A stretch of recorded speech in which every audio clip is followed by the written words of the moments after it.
पढ़ते नहीं है, पूरा दिन मोबाइल रील, कुछ भी हासिल नहीं होगा, मैं आपको आज ही कह रहा हूं। बेहतर ये है, मैं आपको आज ही सुझाव, देखो मेरे लिए क्या होता है, हर दिन नया होता है। और मैं ये आपको आज असली बात बता रहा हूं इस उम्मीद के साथ कि आज ही आप सारी चीजें तय करके कल से अपनी तैयारी में लग जाओगे।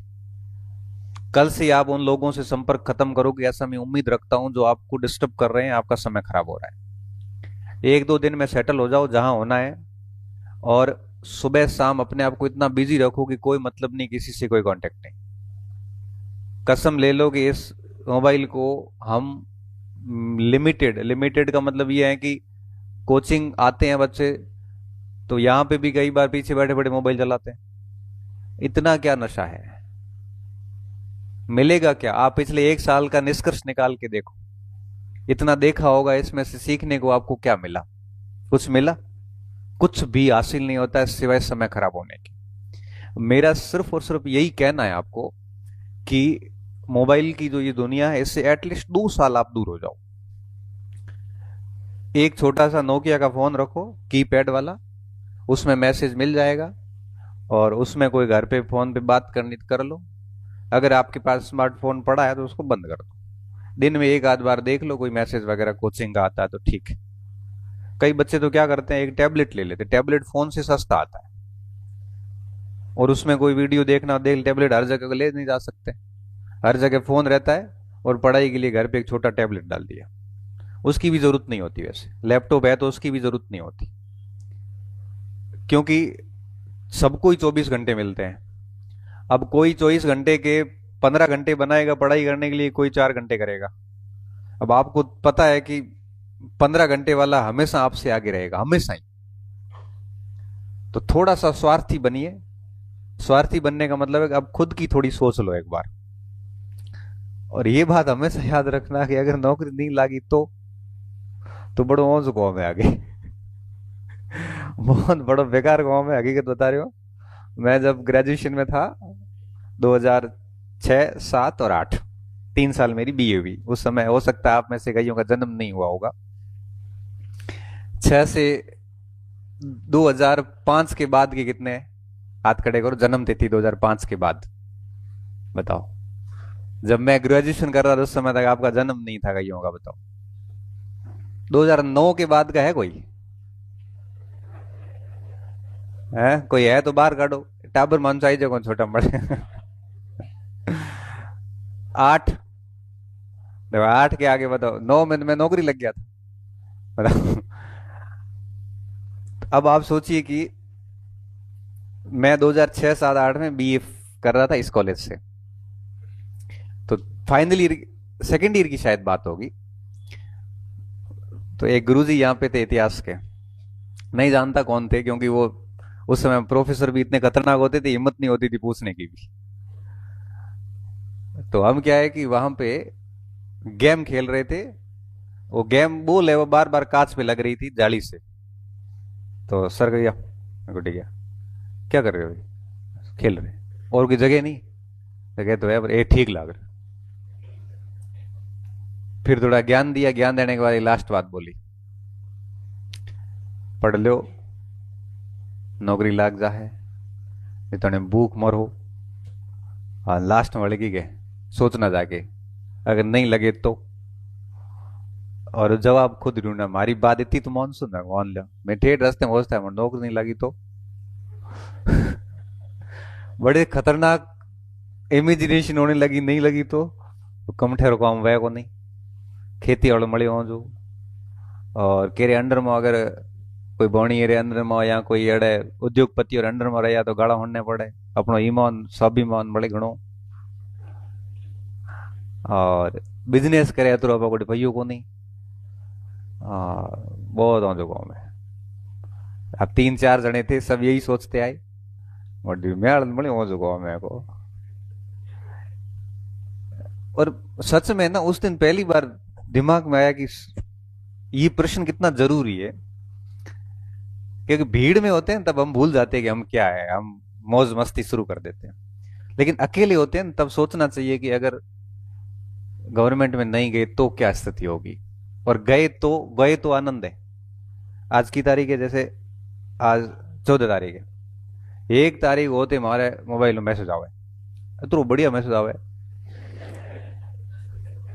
Your account has been credited with इता इता इता, और and your available balance is इता इता इता।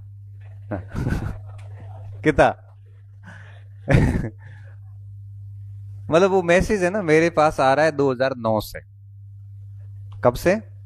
2009 से आ रहा है। आज 16 साल से मेरे मोबाइल में मैसेज आ रहा है। एक ही सिम में मैंने चेंज आज तक की नहीं, और मैं करना भी नहीं चाहता। और पहला मैसेज आज भी मेरे पास सेव है। मेरे पास उस समय ब्लैकबेरी का फोन हुआ करता था, छोटा कीपैड का एक फोन आता था, वो कोई यूज का लियो तो कह रही। अब वो ब्लैकबेरी में सिम गाती और मैसेज आया, तो फर्स्ट मैसेज उस पे आया था, your account has been credited with 31,316 रुपए, पहली तनख्वाह हमारी। पर छोड़े जब मैं यहाँ पे आया ना राजस्थान गवर्नमेंट में, तो हमारी पहली तनख्वाह 11,100 रुपया। मैंने घर वाले कही 31,000 की नौकरी छोड़े, 16,000 रुपया हमारे शर्म आवे कहीं। 31,000 की नौकरी छोड़ के 11,100 रुपये में आया। लेकिन वो मुंबई अलग थी, ये बाड़मेर, बाड़मेर में गाँव गाँव में स्कूल रे होम होम, मारो घर स्कूल रे होम होम है। और सुबह सुबह माँ झारो कराती सीधो स्कूल, तड़को होते आ रो रोटी वीरी आ रो मैं, હું મારે हीधो दे घरे रोटी खाधी, रेस्ट वाली घंटी लागते पासो घरे वो स्कूल पढ़ाया, छुट्टी होते पासो घरे, थोड़ी देर होता बस सोरा आता मारसा हालो हालो क्रिकेट रमण। क्रिकेट रम्या 8 साढ़े 8 बजे थका, छोरा बावड़ा पौनी ले आता, भले केत में पाओ, भले ढोणियों में केत ही नहीं हो, तो मारसा है पौनी लोटो पियो, केत में ले आता ढाको पौने भी हमें मारसा हालो हालो बैठ छोरा तू राके थारे गुड्डी। भोंगे मते। ये था हमारा शेड्यूल। 3 साल मेरा शेड्यूल मस्त रहा है। युवराज ना खाधो खेत में ठाको मतलब ले आइए कोचिंग में, હું મારે ઘરે હું તો આરામ મોજ કરતો હતો। એ આયા કે મારે એક બેચ લીવડો है હું बर्बाद हो गयो। मैं को भाई तू बर्बाद हो, मारी नींद क्यों बर्बाद करे। इन्होंने क्या हुआ, कोचिंग शुरू की थी 2012-13 में, और ये केत गबीड़ लियो पहलो ही बैच लियो आरएस को। अब जिके आदमी 12वीं पास की को कई आरएस में पॉकेट पटावे। आप बॉलीवुड में रहे तो मुंबई में घराड़ा माडी ले आया था कि की करे, ये था घराड़ा बेम पड़े कि जीरो जावे मुड़को हाथ में ले आया। ये सच बात है। तो घर वालों ने कहा कि अपना दुकान बड़ी है, दुकान की काउंटर पे बैठ जा। ये काउंटर में वहीं को बे मुंबई रेवड़ बाद शिव में काउंटर में कौन बे को बे गए तो क्या करी। तो ये भाई ये कहो कहे कि कोचिंग खोलवी बाड़े, कोचिंग में बैच कही लियो जाए आरएस। अब 3-4 जना आता, 15-20 टाबरिया हुआ, और बैच फैकल्टी दौड़े भी गई। फैकल्टी 20 बच्चों से फैकल्टी का खर्चा थोड़ी निकला है। अब अर्थशास्त्र भूगोल रह गई, उनको कोई आदमी नहीं मिला। तो ये इनका बावड़ किया कि एक आदमी बैठो है भोगे रेमो सारे इकोनॉमिक्स ज्योग्राफी बे करा दे, बड़ो ये बे सब्जेक्ट बड़ा अच्छा है। अब इन्होंने मेरे से संपर्क किया कि यार थे इतो काम कर लो, मारे गले में आयोडी है, इतनी निकाल दो, हूँ कोचिंग बंद कर दी। ये टाबर मारो जॉन कहा गया है कि करे करे कराओ।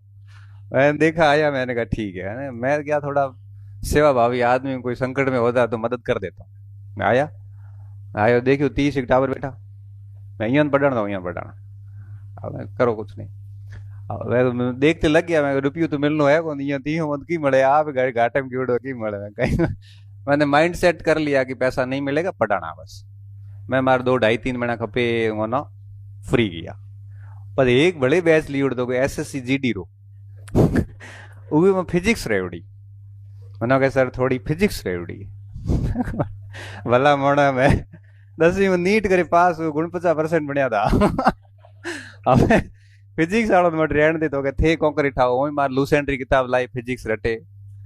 भगवान ही कैसा मैंने 15 दिन उन बच्चों को फिजिक्स पढ़ाई, हुकरा नहीं है मन विधान हैंग पढ़ाया, पढ़ाई करी हुई बैच ना विदा की। पता क्या सर एक मारे ग्राम सेवक रे बैच ली उड़ो है उगे हम की है कि राजस्थान री भूगोल रही उड़ी है, वो पढ़ाओ वो तो हैंग फ्री हो है, पास हमारी लोक लगा दे। हाँ वो मैं वही लाओ और भगा फ्री कराओ। ये अप्रैल मई की बात थी, मई जून में 2 महीना स्कूल की छुट्टियां होती हैं। उन छुट्टियों में मैंने वो ग्राम सेवक बैच को राजस्थान का भूगोल भी पढ़ा दिया। पढ़ा के रहा और अब मैंने कहा बड़े कहीं रहे हुए तो कहना तो घूमू फ्री, तो हम थे फ्री। अब क्या हुआ कि उस समय कुछ मेरे पुराने स्टूडेंट थे, उन्होंने उनका सर इतिहास पढ़ा दो, फर्स्ट ग्रेड की भर्ती आने वाली है, हूँ उठण सेकंड ग्रेड लागू तो मैं को मौको ठीक है, हूँ सेकंड ग्रेड हूँ बैच रो फर्स्ट ग्रेड हूँ फर्स्ट ग्रेड बनी बड़ो। तो फिर मैंने कहा एक बैच अपन फर्स्ट ग्रेड का ले लेते हैं, और हमने फर्स्ट ग्रेड का बैच ले लिया इतिहास का, 2015 की बात है। और उस बैच में फिर 100 सवा 100 बच्चे आ गए, और एक साल बढ़िया बैच चला, उसमें 27 सिलेक्शन हुए, और हैंगओम हाईएस्ट रैंक हमारी आप रही आई 13वीं लाए टाबरिया है बड़ा बड़ा वो बच्चा लागा मैं आड़ इमेज रू सवाल मैं में लारे रैंक आयो तो मजाक बने, फेल हुआ तो बड़े मजाक है धनी आप सेकंड ग्रेड बैच लियो, फर्स्ट ग्रेड रोका तुम बाहर कॉम की फेल रहे। जैसे तैसे मैंने दबाव में वो काम किया, मैंने कहा रैंक खराब नहीं होगी, रैंक अगर एक भी बच्चे से पीछे आ गई ना तो अब आप अपन एक ही परीक्षा साथ में दे रहे हो और आप मेरे से आगे जाओगे, मतलब थोड़ा पहुंचो तो लाख है, सीधी सी बात है। फिर वो बैच सेलेक्ट हो गया। उस समय सेकंड ग्रेड के 2 बैच बन गए, एक रीट L2 और 800 बैच बन गया ओमेगा टावर माथे। फिर मैं इस दलदल में ऐसा फंसा, आज तक वो निकल नहीं पाया। बाकी हमारे घरे हो रो बेटो तो कोई आराम गा दही दूध खाटो कोई टेंशन नहीं वो। हालांकि ये है कि अब थोड़ा यूं है कि वो अगर वहां रहता तो वहां रह जाता, कोई सुख चैन को फिर त्याग दिया तो कुछ चीजें मिल भी गई। तो मेरा कहने का यहाँ सेंस सिर्फ इतना है कि जब बीए के 3 साल पूरे हुए ना, तो 9 में 8 में पूरी हुई, 8 के रिजल्ट आपको पता 9 में आते हैं, और उसी साल मेरी नौकरी लग गई। 3 साल खूब पढ़ाई करी थी, किसी को भरोसा तक नहीं हुआ था कि मतलब उस समय नौकरी लगना सच में बहुत बड़ी बात थी। 9 में 10 में लगती नहीं थी, पोस्ट बहुत कम आती थी। तो ये बात मैं बार बार आपको क्यों कह रहा हूं, क्योंकि नौकरी के लिए आपका बैकग्राउंड इतना महत्वपूर्ण नहीं है कि आप कैसे इंटेलिजेंट है कि नहीं। सबसे जरूरी बात होती है वो होती है डिसिप्लिन। अगर आप अनुशासित रूप से पढ़ाई करते हैं, ये मोबाइल वगैरह इस दुनिया में बहुत बाद में आए। पहला मोबाइल लीजिए, स्मार्टफोन जो लिया सेकंड ग्रेड बनने के बाद में भी, जब ये हमने 3 वेतन आयोग देखे, अभी 8वां लगेगा ना, इससे पहले 7वां भी लगा और छठा भी लगा। मैंने 5वें वेतन आयोग में ज्वाइन किया था, 7वां वेतन आयोग लगा, छठा सॉरी, तो तनख्वाह हमारी बढ़ के कुछ 40,000 के आसपास हुई थी। तब जाके पहला मोबाइल मैंने स्मार्टफोन लिया। उससे पहले मेरे पास वो था कीपैड वाला, वो मैंने बताया ब्लैकबेरी वाला, वो भी कह रहे हैं वो ढक दियो तो किया मैं ले आया था, उसका ही लाया था। मतलब कोई पैया के मांगता था या लियो रो પછી मैं गुडी पड़े रहो दई जाऊंगा मैं को नहीं उतारी जा को नहीं फोन पर मैं पासो दियो को नहीं पड़ो रहो, अजे तक घरे पड़ियो है वो मैसेज है ये कान पड़ियो। इसलिए बढ़िया पढ़ोगे तो ये सारे सुख प्राप्त हो जाएंगे। अब क्या स्थिति, अब स्थिति ये है कि हमारे घर वाले हमें ये नहीं कहते कि आप क्या काम करते हो, कौन सी गाड़ी में चढ़ते हो, कहाँ पढ़ाते हो, क्या कर रहे हो, क्या पहन रहे हो, कोई मतलब नहीं। क्यों? खुद करते हैं। और माँ बाप यही चाहते हैं कि उनकी औलाद जो है वो पैरों पे खड़ी हो जाए, इससे ज्यादा उनके कोई इंटेंशन नहीं। टाइम वो रोगी छे को टाइम है हड़ा इसको आए दो तो बस 5 मिनट में आऊं। तो ऐसी बात है, तो बढ़िया पढ़ाई करो। और देखो कोचिंग आओ ना आओ ये आपके ऊपर है, परंतु जो बातें बताई है वो सारे आपके हित की है। मैं सिर्फ इतना ही चाहूंगा कि 1 डेढ़ साल का जो आपके पास अब टाइम है उसको आप खराब मत करना, बस किसी के प्रभाव में आके खराब मत करना कि सारे मजे कर रहे थे अपन भी कर रहे। देखो सारों की स्थिति अलग अलग होती है। आपके पास में बैठा है, हो सकता है उसकी स्थिति अलग है आपसे, हो सकता है उसके पास 600 बीघा जमीन है। अपने को थोड़ी मुंह से थोड़ी पता चलता है। कल एक बच्चा मैसेज आया ई बैच का, बोला सर पोस्ट तो आई नहीं, मन हो नहीं रहा है, 700 बीघा जमीन है, आधी सौर ऊर्जा दे दो, आधी बेरो करे कराओ, कहो अगर पढ़ाई करोगे। भगवान की कसम यही मैसेज था। कि इतनी जमीन है के आधी सौर ऊर्जा वाला दे दियो, आधी बेरो करे कौम धंधो करो का भले थे को तो पढ़ो पो, बाकी टेंशन कहीं है कौन। टेंशन नहीं है तो बेटा नौकरी वालों हो जो कौम है। नौकरी तो हणो आदमी पढ़ते वही है जिसके पीछे हालत बहुत खराब हो रखी है। मैंने तो यही कहा, मैंने कहा एक बार पढ़ाई कर ले, ये बेरे वालों काम तो बाद में भी पड़ी हुई जाए। उम्र गई पसे नौकरी वालों फॉर्म भरन दे है कौन। उम्र जाएगी उसके बाद में फॉर्म भरोगे ना, आप लिखा आएगा ओवर एज, आप फॉर्म अप्लाई नहीं कर सकते। ये स्थिति आती है। अब हम बात को खत्म करता हूँ, कल वापस अपन मिलेंगे।